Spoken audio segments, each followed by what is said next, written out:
The day everything came apart arrived without a sound, which was the only way days came to Della Voss anymore. She felt the men before she knew they were there, 3 sets of boots crossing the porch boards, the vibration traveling up through the floor and into the soles of her feet where she stood at the stove. 114 days she had lived inside this silence, ever since the boiler at the Cottonwood Bend depot burst and took her father's life and her hearing in the same white instant. She had learned to read the world through her skin and her eyes, the tremor of a wagon on the road, the shudder of the well pump, the way lamplight changed when a door opened behind her. So she turned from the stove, already knowing she was no longer alone, and watched 3 shadows fall across the threshold she had not yet heard anyone knock upon. The first man through the door was young and soft-handed, the kind who delivered ruin in a pressed collar. He held his hat against his chest the way men did at funerals, and he was saying something, his lips moving carefully, slowly, the way everyone spoke to her now, as if her deafness had also made her simple. Della watched his mouth. "Miss Voss, we've sent letters." She had received the letters. She had stacked them, unanswered, beneath a stone on the table, because answering would not change a single word inside them. Behind the young man stood 2 others in dark wool coats, too heavy for the August heat, and one of them was already looking past her, looking at the room, the way a buyer looks at a horse he means to own. She did not invite them in. She let the silence do its work, because she had learned that her stillness unsettled people more than any shouting ever had. The young man set a folded paper on the table beside her father's pipe, which she had not been able to make herself move. She read it upside down before she touched it. Meridian Pacific Land and Power Company. Notice of final demand. The numbers swam and then settled. $410 owed against the homestead, the well, and the 80 acres her father had filed on 26 years ago, when Cottonwood Bend was a creek crossing and a survey stake and a promise. The medical bills from the explosion, the funeral she could not afford and had paid for anyway, the mortgage her father had signed in his last good year, certain he would live to clear it. 30 days, the paper said, and then the company would take possession. The man with the wandering eyes turned to her at last, and his lips made the shape she had come to hate worst of all. Not contempt. Contempt she could have used. Pity. A shame, he was saying, a young woman alone, and her in her condition, as though deafness were a moral failing she had brought on herself. 6 months ago, she had run the telephone exchange for the whole valley, had plugged and unplugged 100 calls an hour with both hands flying, had known every voice in Cottonwood Bend before they finished saying hello. Then the boiler took the sound from the world, and within a week, the company that owned the exchange had replaced her with a hearing girl from Wichita, because, the supervisor's letter had explained, the line cannot be entrusted to an operator who cannot hear it. The town had clucked and looked away and let it happen, every family she had ever connected by wire pretending suddenly that they had never known her at all. She picked up the notice, folded it once more along its crease, and held the door open until the 3 men understood they were finished. The young one lingered, his mouth forming something that might have been an apology, but Della had stopped reading his face. She watched their boots leave instead, 3 pairs of vibrations fading out of the floor, and when the road outside had gone still again, she sat down in her father's chair and looked through the window at the one thing in all of this that the company truly wanted. The well stood 40 paces from the house, ringed with the only green grass for 10 miles, in a drought that had turned the rest of the territory to cracked clay and ghost towns. It was an artesian well, the rarest kind, water rising on its own from somewhere deep beneath the dying land. And in the year of 1903, in a valley where the new electric interurban line and the irrigation syndicates needed water the way a fire needs air, that quiet rising water was worth more than gold. Her father had always said the well would save her one day. He had been right, though not in any way he could have imagined, and not before it nearly got her killed. She was still sitting there as the light went long and amber when she felt the road tremble again, a single rider this time, the heavy, unhurried rhythm of one big horse carrying one big man. Della went to the window. He came down the road slow, a tall figure with shoulders that seemed to crowd the doorway of the sky, and he did not ride past the way the curious did. He stopped at her gate and sat his horse for a long moment, studying the well, the house, the dry hills, in that order, the way a man takes inventory of a thing he has been sent to assess. Then he swung down, and the ground told her he was coming to her door, and Della Voss, who had nothing left worth taking and no one left to stop him taking it, opened the door before he could knock. He was the largest man she had ever seen up close, and he wore his size the way other men wore a gun, as a fact you were meant to factor into your decisions. A scar ran pale through one dark eyebrow and disappeared into hair that needed cutting. His shirt had not been clean in some time and had been mended, badly, by someone who had clearly never threaded a needle before, the stitches across one shoulder crooked as a child's drawing. He looked at her without any of the things she had learned to brace for. No flinch at the way she watched his mouth instead of his eyes. No exaggerated, insulting slowness. He simply faced her square so she could see him clearly, and when he spoke, his lips moved at an ordinary, unhurried, readable pace, as though someone had told him exactly how to be understood by her, and he had decided not to make a performance of it. "Della Voss," he said. "Not a question. That's my name," she answered, and heard nothing of her own voice, only felt it move in her throat. "You have me at a disadvantage, Cole Hargrove." He didn't put out his hand. She had grown to despise the handshake, the way men thrust it forward and then floundered, unsure whether a deaf woman could even be touched, and she noticed that he had skipped it the way a man skips a step he knows is rotten. "I'd like to talk. Inside, if you'll have me. What I've got to say isn't for the road." She should have refused.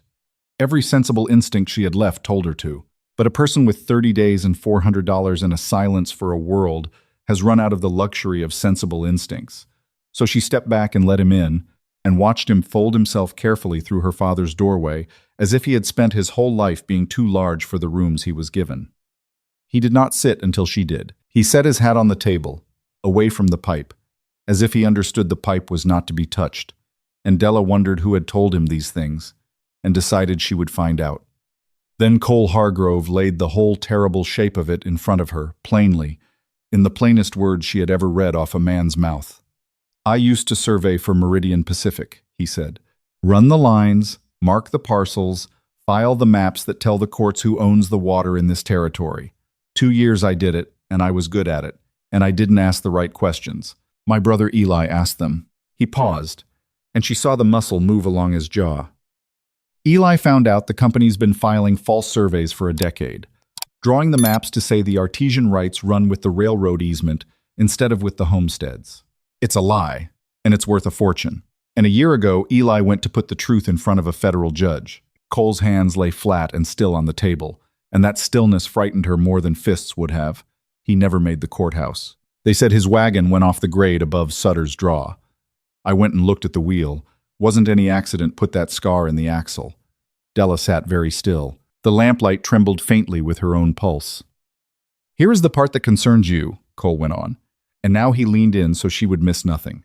"Your father, Aaron Voss, held the original survey of this valley. The true one, from before the company started lying. He filed it himself in 1877 and kept the surveyor's copy, the one with the federal seal, the one that proves every map Meridian's drawn since is fraud. Your father knew what he had. That's why they've squeezed you. The debt, the firing, the foreclosure, it isn't about $400. They want this land emptied and this house torn down before anyone thinks to look in it for what your father kept. They're not coming to collect a mortgage, Miss Voss. They're coming to bury the last evidence that can hang them." She found her voice somewhere far down in her chest. "And what are you then," she said, "if you're not one of them anymore?" "A man who needs that survey in front of a judge," he said, "and who can't get it there alone." He looked at her without softening any of it. "I won't lie to you and call this rescue. I won't pretend it's anything but a bargain. A stranger has no standing to walk into your house and bring your father's papers to court. A husband does. I marry you, and your land and what's in it become a matter I have the legal right to defend. I pay off your debt so the company can't seize the house with the proof still inside it. You keep your home, your independence, my protection against every man they send. In return, I get the one thing that breaks them and the one thing I came back from the dead for, which is the truth about what they did to my brother."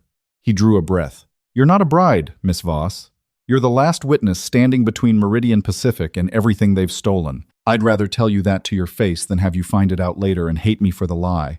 It was the most honest thing anyone had said to Della Voss in 114 days, and she hated him for it.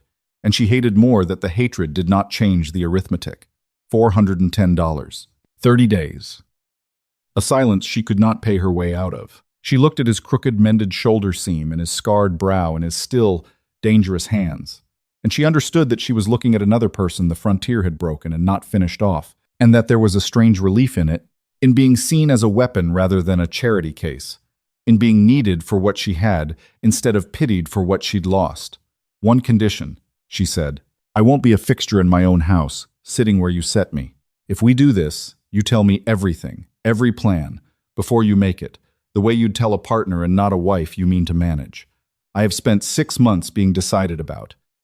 I'm finished with it. Cole Hargrove considered her for a long moment, and then the corner of his mouth moved. Not quite a smile, more an acknowledgement, the way a man tips his hat to a fact he respects. Partners, then, he said. And this time he held out his hand, not down at her like she was a child, but level, the way a man offers a hand to an equal across a table. Della looked at his scarred knuckles and his palm calloused in the same places hers had grown rough, from turning the well pump and hauling water alone, and she took it. They married 4 days later before a tired circuit judge in the county seat, with a clerk and the judge's wife for witnesses, and not one soul from Cottonwood Bend, because Della had told no one. That night Cole slept in the barn, though it was his name now on the deed, and the next morning Della found that he had risen before her and oiled the squealing hinge on the well-house door that had been shrieking. She only later understood, for weeks, a sound she could no longer hear, but that he, evidently, could not abide. It was the first of the small things. She kept a slate and chalk on the kitchen table for the words that her lips and his could not carry between them, and on the third day she came in to find that he had been practicing, alone, the hand alphabet from a worn pamphlet he must have carried in his saddlebag the whole way, and that he was terrible at it, his huge fingers crowding the small shapes, spelling out her name slowly and wrong, D-E-L-A. Missing the second L, frowning at his own enormous hands, as though they had personally betrayed him. She laughed for the first time since the depot, a sound she felt and did not hear, and she crossed the room and folded the missing letter into his clumsy fingers, and Cole Hargrove went red to his ears and never once stopped trying after that, fumbling his way through the alphabet every evening on the porch until the light failed, getting most of it wrong, getting a little less wrong each day. The company did not wait long. Augustus Vane came himself the following week, a smooth gray man in a town suit who arrived in one of the new motor cars, the machine coughing dust up the lane while the valley's mules looked on as if at a visiting devil. He tipped his hat to Della on the porch and addressed every word that followed to Cole, which told her precisely what kind of man he was. Della stood where she could read both their faces and missed nothing. I heard Hargrove had taken a wife, Vane said, smiling with a great many teeth. I confess I doubted it. A clever arrangement, Cole. But clever isn't legal, and a marriage of convenience doesn't change what's written in the county maps. He turned at last to Della, the way a man finally notices the furniture. Your husband has been filling your head with stories, Mrs. Hargrove. Surveys, conspiracies, a dead brother. Grief makes men imaginative. The truth is simpler. You owe a debt you can't pay on land the company has every right to. Sign the quitclaim, take the company's generous relocation sum, and go live somewhere a deaf woman can be properly looked after, instead of out here playing at war with men who will not lose. Della took the slate from the porch rail and wrote on it, slow and clear, and held it up so Vane could read it the way the world had spent 6 months making her read everyone else.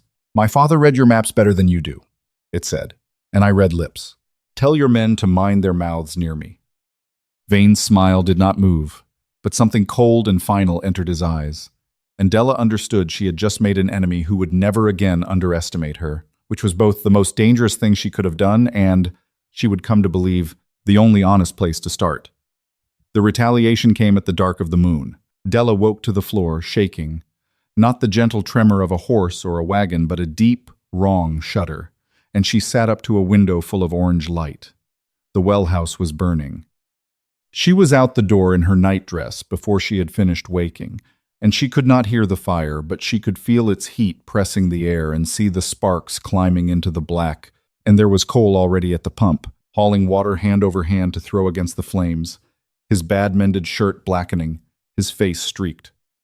They saved the well itself. The water was its own salvation, rising cold and constant from the deep, but the well house and the pump shed burned to the ground, and in the gray dawn Cole walked the scorched grass, and came back with a kerosene tin that had not been theirs, and a boot print pressed into the mud at the fence line, too large for any of the company's clerks. He set the tin on the table without a word and looked at her, and Della understood the meaning of his stillness now. It was not calm. It was a man holding something terrible very tightly so it would not get loose before he chose to use it. That was the day she stopped being only a partner and became something she had not let herself want. She found him at noon, sitting on the burned ground with his head in his hands, and she knelt beside him on the cinders and turned his face so she could see it, and he was not still anymore. He was a man who had now watched a second fire come for the thing he was trying to protect, and was afraid it would end the way the first one had. "I won't pretend I'm not scared," he spelled out, slow, the letters surer now, from weeks of practice. "I've been scared before. Didn't kill me yet." And then, because she had asked him to tell her everything, he told her the truth he had been holding back since the courthouse, that he had not come for the survey alone, that somewhere in the long ride to Cottonwood Bend he had stopped thinking of her as the last witness and started thinking of her as the first person in 2 years who had looked at him and seen the man and not the size of him or the use of him. "I lied at the start," he spelled, said it was a bargain. It was. It isn't anymore. Della took his blackened, clumsy, honest hands in both of hers, and she did not need the slate or the alphabet or her own voice to answer him. There are things the body says that no language can improve. They had perhaps a week of that fragile, stolen peace, and they did not waste it. Cole rebuilt the well house better than before, and Della rode the valley with the slate across her saddle, finding the other homesteads whose water rights the company's false maps had stolen, the Garveys and the widow Okafor, and old Tomas Reyes, whose family had held their parcels since before the territory had a name. One by one she showed them, in her father's own true survey, that the water was theirs and always had been. And one by one, the broken, frightened, scattered people of Cottonwood Bend began to understand that they were not each alone against the company, but many against it, if they could only find the nerve to stand together. She organized them the way she had once worked the switchboard, every household a line, every line connected, and Cole watched her do it and told her one evening, spelling carefully on the porch, that her father had been wrong about one thing. He said the well would save you, Cole spelled. Wasn't the well. Was you? Then Meridian Pacific did the thing that men like Augustus Vane always do at last, when intimidation and fire have failed. They reached for the most defenseless thing within reach. Della had a brother, Tobe, 11 years old, a sweet wild boy who had gone to live with their aunt in the county seat after the explosion took their father, because Della in her first months of silence had not trusted herself to keep him fed. Tobe had begun coming out on Saturdays, riding the new interurban line as far as the Bend and walking the last miles, in love with Cole's horses and Cole's stories and Cole's terrible whittling. On the Saturday that he did not arrive, Della felt the wrongness before any message came, the way she had learned to feel everything now. The note was nailed to the well house door that night, and Cole read it aloud with his face and then handed it to her so she could read it herself, because they did not keep things from each other. "We have the boy," it said. "The papers your father kept, all of them, the seal and the field notes, brought to the company office by Friday noon, or the boy goes off a grade the way the last man did who crossed us. No law. No husband. Come alone, Mrs. Hargrove. You're the one who can't hear us coming." It was the cruelest line, the one about the hearing, and it was meant to break her, and for a long moment in the lamplight it nearly did. But Della Voss had spent 130 days learning that silence was not the same as helplessness, that a person who cannot hear the world coming learns instead to feel it, to watch it, to read it better than the people who have grown lazy on the easy gift of sound. She looked up from the note, and Cole was already loading the rifle, his stillness gone hard and bright, and she put her hand over the rifle and made him look at her. "Not your way," she spelled. "Your way is how Eli died. Going alone at men who win when it's just one man against many." Then she went to the wall and took down her father's survey, the true one, the federal seal still bright on its corner after 26 years, and she did the only thing the company could not have planned for. She did not bring it to them, she made copies. All that night and the next day, Della and Cole and old Tomas Reyes traced the survey by lamplight, line for line, seal for seal, and Della rode the valley one last time, not to organize now, but to arm, putting a true copy of the proof into the hands of the Garveys and the widow Okafor and the editor of the county paper and the circuit judge's clerk and a federal land agent, 2 counties over whom Eli Hargrove had once trusted with his life. By Friday morning, there were 9 copies of the truth scattered across the territory in 9 different hands, and the original lay safe where no man would think to look. And the thing Meridian Pacific had killed for and burned for and kidnapped a child for was no longer a single fragile paper that could be destroyed. It was everywhere. They had made it a secret worth killing for, and Della had made it common knowledge, and in doing so she had taken away the only thing that gave their cruelty any point. She walked into the company office at the county seat at noon on Friday, alone as the note had demanded, because that part she would not change. But Augustus Vane, looking up to savor his victory, found that the deaf woman he had pitied had not come to surrender. She set a copy of the survey on his desk, and a second copy beside it, and a slate already lettered in her clear, patient chalk. "The federal agent has one of these," the slate said. "The newspaper has one. The judge has one. 5 more I'll not name. Harm the boy, and every man in this office hangs by the end of the month, and the truth my father kept becomes the most read page in the territory. Free him, and you'll only lose what you stole, which was never yours." She watched Vane's smooth, gray certainty crack like a frozen pond under a spring sun, watched him understand that he had been outmaneuvered by the one person he had been too proud to fear, and behind her, through the floor, she felt the boots of men arriving, not the company's men, but the federal agent and the county sheriff, and a half-dozen homesteaders Cole had quietly gathered, all of them holding their own copies of the truth.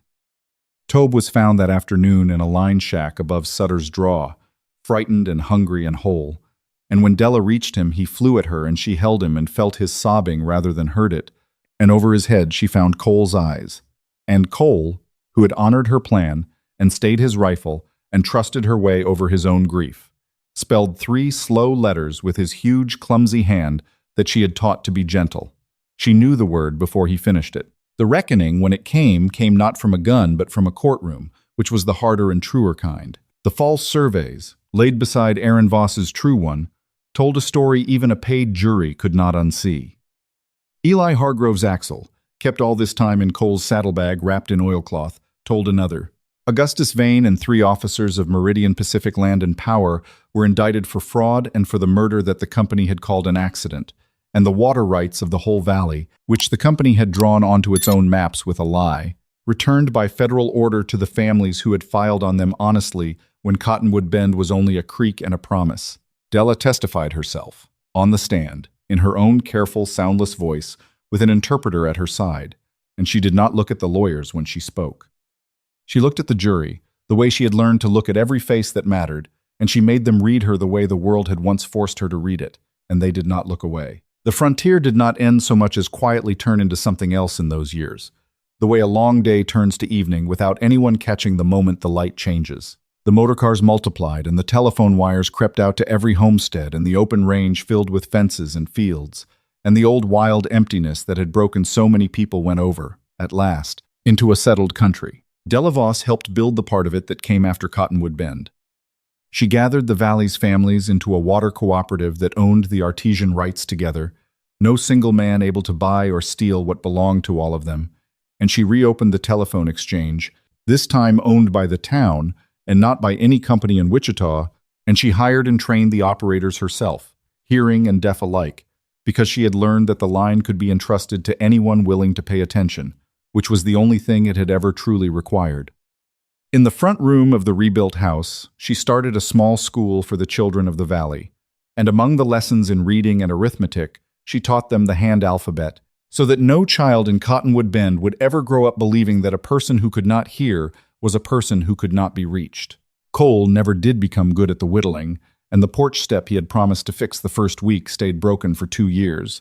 A running argument between them carried half on the slate and half in his ruined fingerspelling, less about the step than about the comfortable, ordinary, miraculous fact of having someone to argue with about it at all. He learned the alphabet, finally, fully, the way a man learns a country he means to live in for the rest of his life. On the first anniversary of the verdict, the valley gathered at the school to remember the fight and to dance to a fiddle. Della could feel through the floorboards, if not hear, and Tobe ran wild and unafraid among the other children, and old Tomas Reyes got carefully, joyfully drunk, and Cole found Della standing apart at the window, watching the well house lamp burn steady in the dark. Thinking we'll ever get to rest? He spelled. No, she answered, in her own soundless voice and with her own quick hands. Men like Vane don't run out. There'll be another company, another lie, another year we have to stand and say no. She turned from the window and looked at him, this large, broken, honest man the frontier had not finished off, who had come to use her and stayed to be saved by her, the same as she had been saved by him, neither of them rescued, both of them simply refusing to be taken. But we get to choose which fights now. My father thought the well would save me. He was wrong about that, the way he was wrong about a lot of kind things. Nobody gets saved, Cole.